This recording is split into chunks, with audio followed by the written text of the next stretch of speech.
Barka da zuwa wannan tasha tamu ta Labule TV.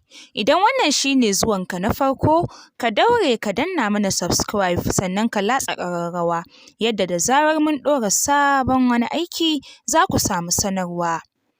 Aƙalla mutum 13 ne suka rasa rayukansu sannan wasu 41 suka samu rauni bayan tashin wata gobara da ta mamaye wani gidan rawa a lardin Chonburi da ke kudu maso gabashin ƙasar Thailand.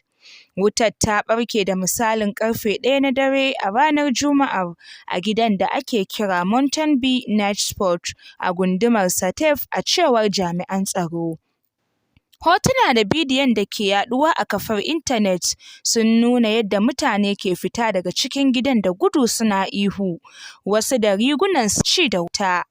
Masu aikin ceto sun ce bangon ginin na da abubuwan da za su iya ƙara ruruwar wutar.